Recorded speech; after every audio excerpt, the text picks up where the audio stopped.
The world is on fire and has been captivated by war. With Europe now in the hands of the Nazis by 1941, Britain was on its own and it had to call on its allies. One of these allies were the Canadians, and the Canadians brought their own air force. But tragedy would befall one of the Canadian pilots here at Caerphilly Mountain.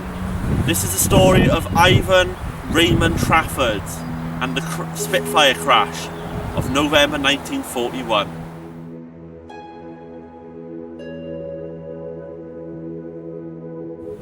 The story begins here in the small Welsh town of Caerphilly. I am sat upon the top of Caerphilly Mountain, and in front of me is the beautiful view of Caerphilly. Caerphilly is famous because it has a castle stuck back in the centre of it, which saw many wars, and it was built by Gilbert de Clare. But during the late 1930s, early 1940s, during the Second World War period, Caerphilly was seen as a safe haven for many children fleeing the big cities of Cardiff, Newport and Swansea, which were attacked by German air raids. But Caerphilly weren't immune to these air raids, as Bedus was bombed and also Virginia Park was bombed, as they both were mistaken as airfields. But this is only where the story begins and ends.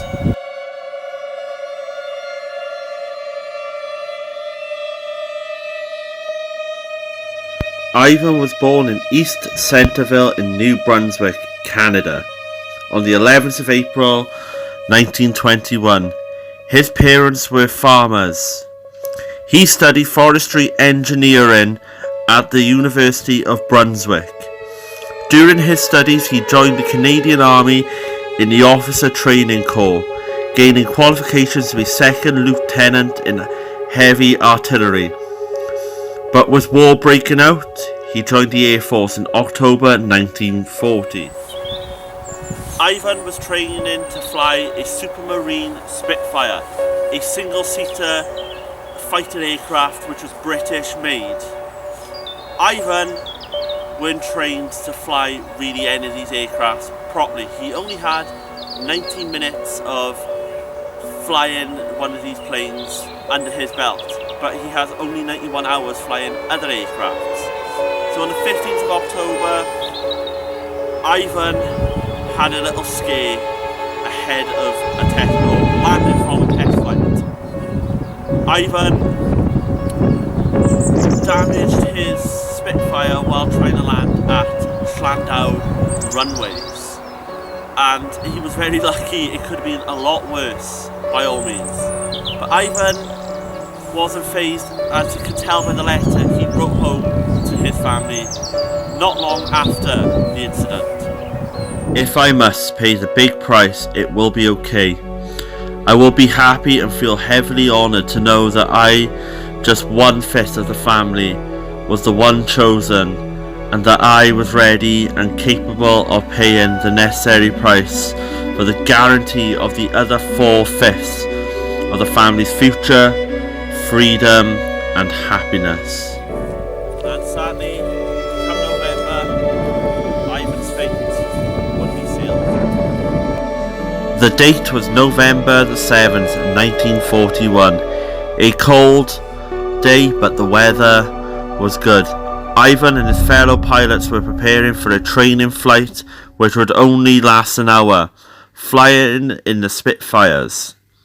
The training consists of 45 minutes of formation flying, followed by a solo flying over Caerphilly Mountain for the last 15 minutes. It was a cold day on November the 7th, 1941, but it was a clear day. It was good conditions to fly. Ivan and his fellow pilots at RAF Llandau was getting ready for the hour-long training flight. Let's just see them in a Spitfires flying in formation for 45 minutes before going on a solo flight for only 15 minutes over Caerphilly Mountain. The flight started off very well for Ivan and his fellow pilots, but within the 15 minutes they were allocated to do their solo tragedy would strike. While Ivan was climbing very steeply into the air, it was a concern. As it was a dangerous manoeuvre, as it is anyway, Ivan stalled. As quick as Ivan climbed, the engines cut down and he quickly fell to the ground. With his engines cutting out, the steep climb was a quick drop and roll in the air. But when he hit the ground, Ivan's Spitfire burst into flames here at Caerphilly in Caerphilly Mountain. With Ivan now trapped in the wreckage and dead, the rescue teams and paramedics quickly came to recover his body and also put out the flames to recover the wreckage of the plane. Ivan was taken to the Caerphilly Miners Hospital, which is only down the road of the mountain here, where his body was rested in the mortuary. It was then taken to Llanwit Major, where he was buried, which then he is now memorialised in New Brunswick, Canada, in the War Memorial. Now Ivan is remembered here on Caerphilly, with his memorial being built in 2015. It has replica propellers from a Spitfire, and the stones was taken from a local primary school which was being demolished. It's plaque Ivan's name and the number and serial number of the Spitfire he was flying. The story would not have been found thanks to Matthew Ferris and Harry Lewis, with one of them being the head of history at St Martin's. These two men were scouring the Glamorgan archives and discovered this itself. This poignant and beautiful memorial which remembers a young man who sadly lost his life.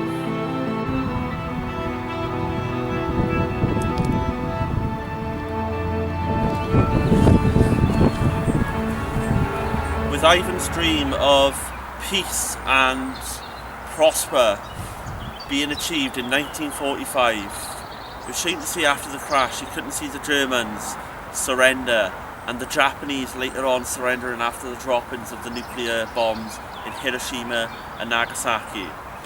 It's a sad truth of war that many lives can be lost, and without being directly involved in combat, Ivan is one of these people who lost their lives due to the fog of war.